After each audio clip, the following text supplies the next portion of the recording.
Buenas tardes a todos nuestros amigos que nos acompañan en Instagram. Siempre agradecidos por la audiencia, especialmente aquellos que que nos acompañan muchas veces. Un segundo, voy a ver si puedo. Estoy bien, espero que esté bien con la conexión. Eh, y bueno, le damos la bienvenida. Vamos a poner un poco más cerca aquí. De nuevo desde Caracas, Venezuela. Saludamos a todos ustedes que nos acompañan el día de hoy. También queremos dar las gracias a todo el equipo de Paz Activa que siempre está presente. Ahí está Luisa que ya se unió también.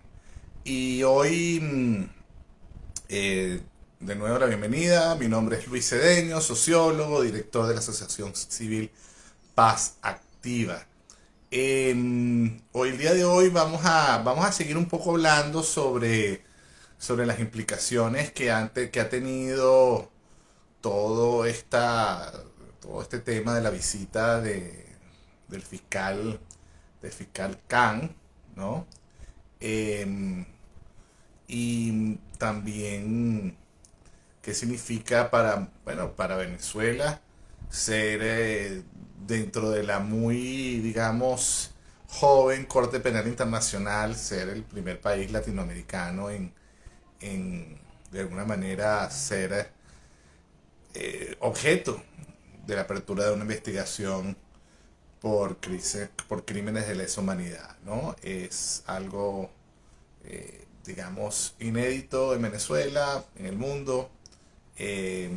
Lo que quiere decir, como estábamos comentando con nuestro amigo Simón Gómez, eso lo que quiere decir básicamente es que, eh, bueno, vamos a tener una investigación abierta y que sin duda hay indicios suficientes para, eh, el, para abrir una apertura de una investigación. Aquí nuestro amigo ya, vamos a colega, amigo, colaborador de, de muchas. A ver qué pasó aquí que no entró. Ok, muy bien. Fernando, buenas tardes, ¿cómo estás? Hola Luis, ¿Se ¿cómo te, estás tú? ¿Cómo te va? se te ve bien? Veo que tienes un fondo, aplicaste un fondo no, ese es tu propio pendón. Está muy bien. Sí, Recordamos que Fernando Fernández tiene una organización, Monitor de Derechos Humanos. Eh, Allí vamos a poner en el chat cuáles son digamos, donde puedes seguir a Fernando y a Monitor de Derechos Humanos. No dobles el teléfono, estabas bien como estaba, Fernando. estaba bien, perfecto, ¿no? Sí, Eso lo te iba a sí, preguntar. sí, Chévere. está muy bien. Estás bien iluminado, estás en una parte que se te ve bien. Sí, Estás peinado, que es importante que estás peinado también. sí, no estoy Fernando, despelucado. Estuve exacto, toda la mañana aplacándome las chichas. entonces, yo estaba abriendo un poco sobre la conversación que tuvimos este martes pasado con Simón Gómez, Sí, también excelente profesor, especialista en Derecho Internacional, en todo el tema de derechos humanos, director de Defiende Venezuela. Y una de las cosas que él recalcó con mucha vehemencia es digamos, entrar en esta primera etapa de, del proceso, de la etapa de investigativa del proceso, era como era como decir ya fehacientemente que había, que había sucedido violaciones de derechos humanos sí, graves en Venezuela que se pueden considerar de lesa humanidad según el Estatuto de sí. Roma, esos crímenes que están allí. Y, y bueno, hay un tema también importante sobre digamos, esa firma de ese de esa carta de entendimiento entre lo que sería el Estado venezolano y la Corte Penal Internacional en cuanto bueno, si se va a abrir un proceso, entonces que digamos que ambas partes estén involucradas, que creo que tiene sentido, ¿no?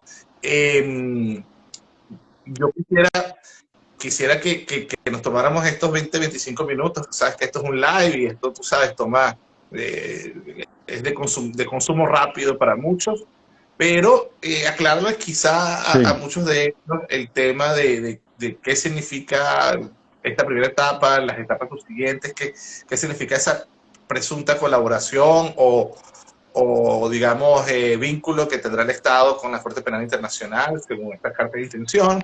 Y bueno, también hablando un poquito de lo que se puede esperar, los tiempos, las etapas. Somos todos neófitos en esto, Fernando. Por eso es que Magnífico. estamos haciendo de alguna manera estos lives para que nos vayamos documentando y, por supuesto, instruyendo en todo este tema. Gracias, Fernando. Adelante. Magnífico el enfoque, porque es bien importante, Luis, ver esto en perspectiva, ver sus antecedentes, su etapa actual y lo que viene a futuro, ¿no? Y es bueno dar una versión simplificada de lo que hicimos conjuntamente con Paz Activa sobre la acción que ustedes me pidieron para determinar qué era eso del examen preliminar.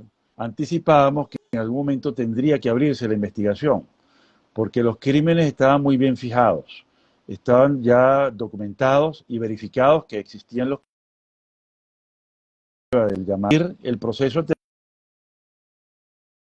la Corte Penal en unas 5 etapas, ¿no? La primera etapa es la que ya concluyó el examen preliminar con sus 4 fases, estructuradas por la Fiscalía ante la Corte Penal Internacional. Eso es parte del legado que dejó la señora Bensouda, ¿no? Una clasificación de las 4 fases que tendría esa primera etapa. Eso está concluido, ahora viene la investigación. La investigación ya es algo mucho más complejo. Primero, porque el estándar de prueba ya es forense. Ya no es un análisis meramente legal, en el cual se ve que hay unos hechos y que esos hechos se subsumen, es decir, corresponden a los tipos penales que están en el estatuto, sino que ahora hay que ir al campo a verificar los hechos de manera empírica, y valga un poco la redundancia, ¿no? Por eso hay que recoger testimonios, hay que recoger documentos, aunque ya se tengan algunos, hay que recoger más, hay que oír a las víctimas en un sentido importante, comunicarles lo que se viene haciendo. Ya muchas víctimas han ido enviando sus comunicaciones y sus testimonios, ¿no? Todo eso tiene que informarse el fiscal y recogerlos a través de la oficina de víctimas, que para eso existe, ¿no? Todas las víctimas que al menos han venido quejándose de poca atención es porque creen que quizás tienen que tener un contacto directo con el fiscal, y eso no es imprescindible. La oficina recoge sus testimonios y entender un poco la situación procesal de cada uno en cada caso, ¿no? Otro tipo de cosas que tiene que hacer, además de las cuestiones documentales, es ver qué tipo de pruebas empíricas pueden existir. Para nadie es un secreto que durante esta visita que realizó hace apenas una semana el fiscal acá a Venezuela, pues todos los lugares donde se producían hechos como las torturas, por ejemplo, fueron repintados, fueron maquillados, se les puso alfombra roja, ¿no? Entonces, bueno, de todas maneras es interesante cotejar esos cambios con los testimonios de las víctimas, por supuesto. Ahí los abogados tienen un trabajo sumamente importante, y las ONGs también, porque ellos son los que tienen que darle sentido legal al testimonio de las víctimas, que las víctimas siempre se pronuncian de manera cruda, de manera emocional y de manera vívida, ¿no? Pero entonces hay que darle un sentido, y viene la parte jurídica para poder interpretar los hechos que se tienen que asimilar de acuerdo con el derecho. Habrá que citar también, eso se llama la comparecencia, a los posibles responsables de los hechos, ¿no? Y ahí es donde el tema va a tener un importantísimo punto de inflexión, porque entonces tiene que haber, digamos, ¿cómo se llama? Una individualización. Se llama individualización cuando hay un sospechoso a quien se le atribuye que pueda tener alguna responsabilidad. Eso después puede cambiar, porque a lo mejor se aclara que no es responsable él, sino otro, ¿no? Entonces, ahí es el gran tema de la competencia de la Corte, donde vamos a ver pues un gran debate a nivel público, porque claro, se tiene el derecho a la defensa y toda persona que sea citada tiene derecho a defenderse.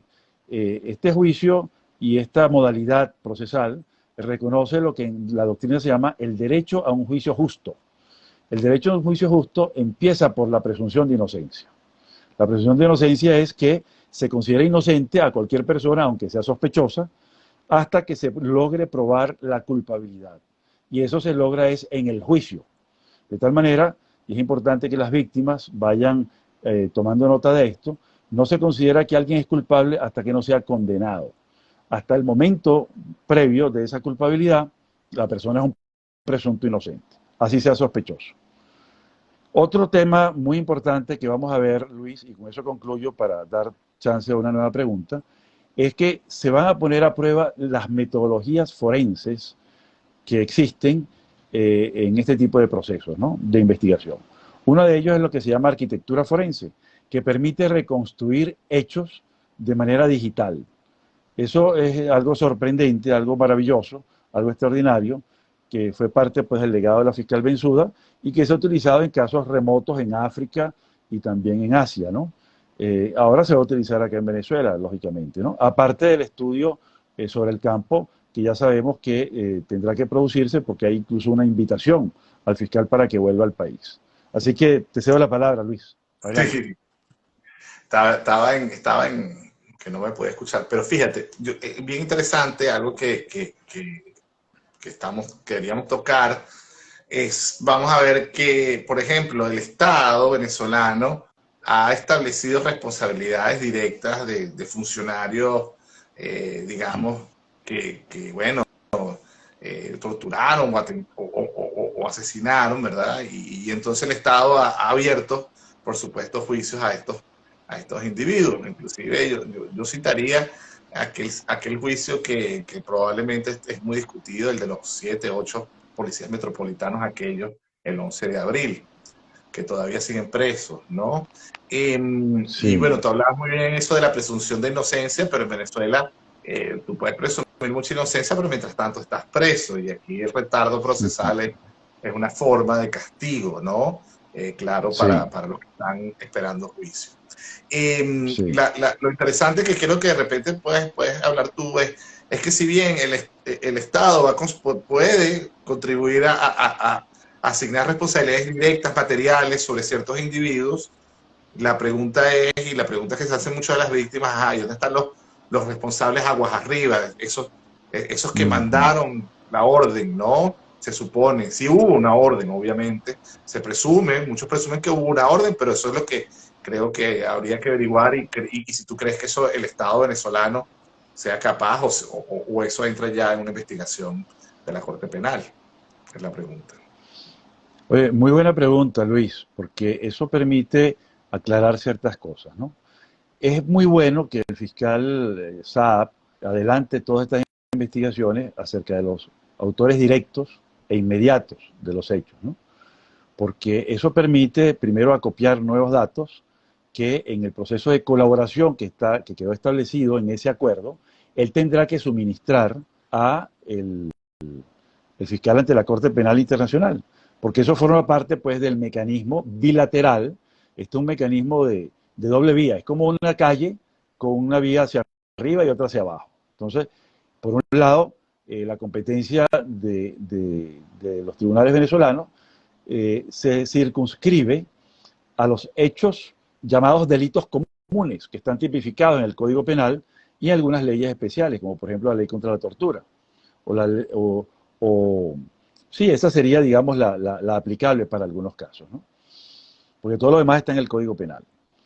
Este, y sin embargo, eso no obstaculiza, sino que más bien permite entender a la Fiscalía ante la Corte Penal que su competencia entonces actúa de manera plena frente a los posibles máximos responsables que puedan tener algún carácter de autoridad. Porque, ¿qué dice el Estatuto de Roma? Que la competencia de la Corte básicamente es con los jefes y superiores, bien sea de una organización estatal o bien sea de una organización no estatal. ¿Ok? Entonces son los que mandan, los que tienen el control de la organización y hacen que la organización actúe de acuerdo a sus órdenes, a sus indicaciones o a sus deseos, interpretados como tales, ¿no? Eso ya viene de una larga trayectoria desde la época de los juicios de Nuremberg y de Tokio, cuando eso se quedó fijado como jurisprudencia y como precedente. Tú que eres formado en el sistema británico, porque fuiste un becario Chevening, cosa que me alegra y me parece admirable, sabes muy bien la importancia del precedente en el sistema anglosajón. Bueno, exactamente igual es en el sistema de la Corte Penal Internacional. Entonces, la información que puedan dar estas figuras de baja jerarquía puede ser muy importante para armar ese rompecabezas de las responsabilidades finales, que son las de quienes controlan la organización, sea estatal o sea no estatal. Ahí yo creo que es importante, y no sé si tienes algún interrogante sobre eso, porque a mí me parece muy útil lo que viene haciendo el fiscal ante el fiscal venezolano, aunque no es pertinente ni es relevante para los fines de la Corte, de manera directa, porque el foco de la Corte, como te dije, son las máximas autoridades. Fíjate, Bueno, creo que Fernando, con eso concluí la idea. sí, Adelante. otro tema que yo creo que a las personas, especialmente a los venezolanos, que ven de repente un atisbo digamos, de esperanza Sí, con todas estas acciones de la Corte Penal, sí, Simón Gómez, que fue nuestro invitado el pasado martes, nos decía, bueno, recordemos que se introdujo, digamos, la fase preliminar, que empezó creo que en el 2018, si no me equivoco. 2018, Eh, sí, el 8 de y, febrero de 2018, correcto.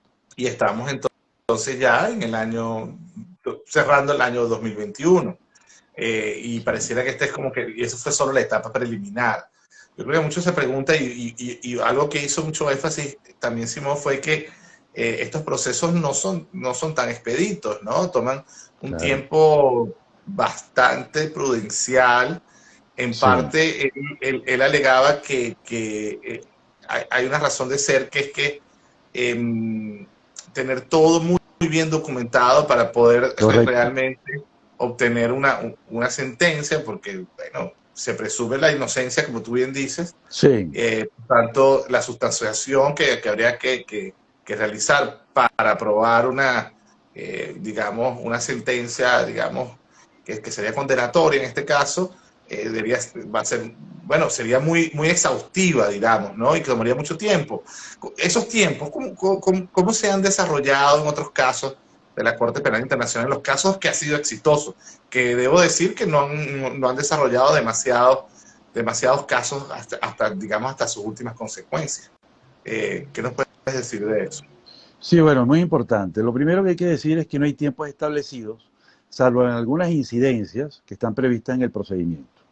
La primera incidencia ya está anunciada en el acuerdo firmado entre el Estado venezolano y el fiscal ante la CPI. Se dice claramente, primero, que Maduro no está de acuerdo con que se abra la investigación y que va a apelar al llamado artículo 18. El artículo 18 del estatuto prevé una incidencia que se llama la inhibición temporal.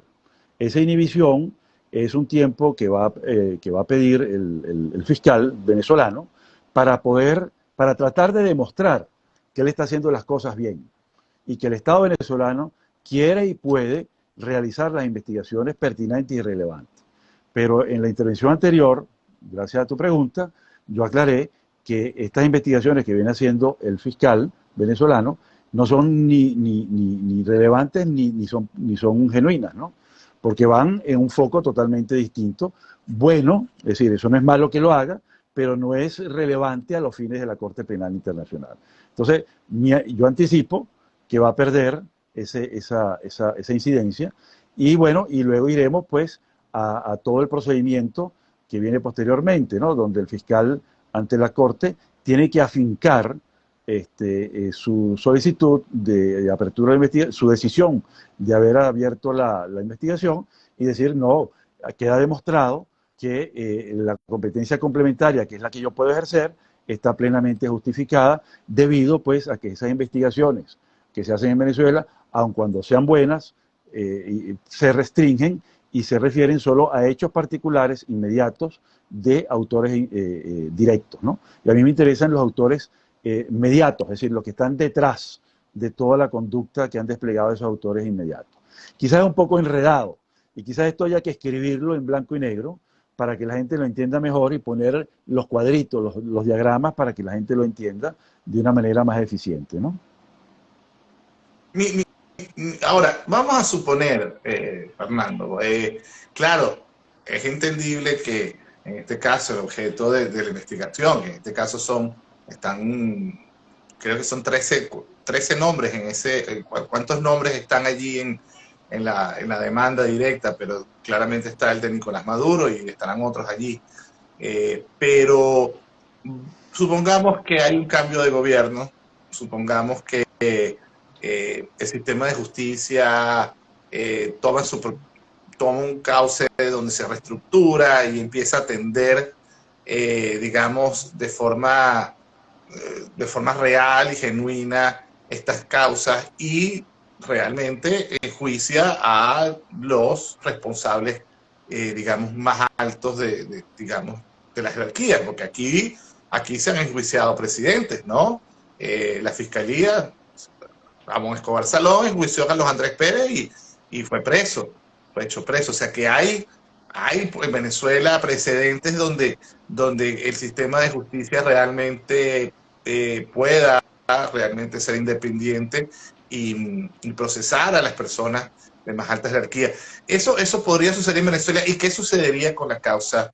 Ya para ir cerrando estas ideas del día de hoy, que no hemos tenido muchas preguntas, pero me ha parecido muy interesante hasta ahora. Adelante, Fernando. Sí, fíjate, en realidad todavía el fiscal no tiene a ninguna persona, ninguna persona bajo la concepción de ser sospechoso. Esa individualización viene posteriormente. Este, Se ha mencionado a X personas y sería aventurado ponernos a hablar de cualquiera de ellas, ¿no? Porque sería adelantarnos a lo que tiene que hacer el fiscal, que es el único que tiene ese monopolio, es el único que puede decir, y luego que él lo diga, entonces podremos decir este sí, este no, o dar opiniones, ¿no? Pero hasta ahora todo queda en la opinática extrajudicial, es decir, por eso yo prefiero no hablar de nadie en concreto. Ahora, tú mencionabas un caso y un precedente muy interesante, que es el caso de Carlos Andrés Pérez, que aunque nada tenía que ver con crímenes de lesa humanidad, sino que era un hecho de una presunta corrupción, una malversación, que por cierto no hubo ni siquiera daños al patrimonio de la nación, ¿no? Simplemente fue un detalle administrativo de mala gestión. Pero bueno, ese procedimiento se llama el antejuicio de mérito. Entonces, en el llamado test de complementariedad, para saber si existe o no competencia de parte de la Fiscalía para estudiar este asunto de forma distante y distinta a lo que venga haciendo el fiscal venezolano, el primer elemento del test es que no se han abierto los antejuicios de mérito. ¿Sí? No hay uno solo contra nadie. Recordemos que el antejuicio de mérito, y tú recordaste el caso de Pérez, es el paso previo antes de un juicio formal. Y en nuestro país, de acuerdo con la Constitución, la ley del Tribunal Supremo de Justicia y el Código Orgánico Procesal Penal, solo mediante un antejuicio de mérito se puede abrir posteriormente un juicio contra una alta autoridad. De tal manera, pues, que el fiscal, aunque no lo ha dicho, pero debe estar en su documentación que no se ha abierto ninguna investigación contra ninguno de los altos funcionarios porque no están abiertos los antejuicios de mérito. Por eso se siente de manera totalmente clara y autónoma, liberado para decir, abro la investigación porque Venezuela no ha demostrado ni que quiere ni que puede realizar la investigación. Si hubiera abierto un antejuicio de mérito, por lo menos habría hecho dudar al fiscal y dice, bueno, por lo menos está tocando el foco que a mí me interesa. Luego vendrá la averiguación acerca de si es una investigación genuina o una investigación para encubrir. Así como el caso de Pérez, que fue muy polémico porque muchas personas han opinado que fue un caso de venganza política y de quítate tú para ponerme yo, algo así, como se dice en criollo, ¿no? También ha habido muchos casos expeditos contra adversarios políticos, como también ha habido casos, recordemos el caso de Michelena, que lo absolvió. De tal manera que el antejuicio de mérito es prácticamente una especie de impeachment político. No es en realidad un juicio muy jurídico que digamos. En mi opinión, es una opinión muy personal. Bueno, Fernando, gracias. Yo creo que, como bien sabes, la naturaleza de estos contactos son muy breves y son temas, como digo, que estamos tocando como en diferentes pedacitos, ¿no? Para ir digiriendo lo complejo que es este proceso. De nuevo, muy agradecidos con tu participación. Quiero que antes que nada recuerdes las redes sociales, donde te podemos ubicar. Sí, cómo no. Adelante. En Twitter estoy en @fm_fernández, que ese es mi Twitter personal, y el institucional es @dhmonitor, del Monitor DH de Derechos Humanos. Derechos Humanos. Bueno, de nuevo le damos las gracias a todos aquellos que nos escucharon de nuevo hoy, que nos siguen. Recuerden que esto queda guindado en nuestras redes sociales y le damos las gracias al equipo y bueno, que pasen una feliz tarde y gracias Fernando de nuevo por ayudarnos en esto, también en el diplomado y invitamos también a todos aquellos que están interesados en este tema de justicia transicional, visiten la página web justiciatransicional.org.be y vamos a tener un encuentro muy interesante el próximo 18 de noviembre. También pueden revisar eso ahí en nuestras páginas web, que va a ser sobre el rol de la academia y las universidades en todo este tema de la transición y que pueden hacer ellos como actores sociales tan importantes que son. Fernando, gracias de nuevo por tu participación y que pases buena tarde. Saludos a todos. Un abrazo. Hasta luego.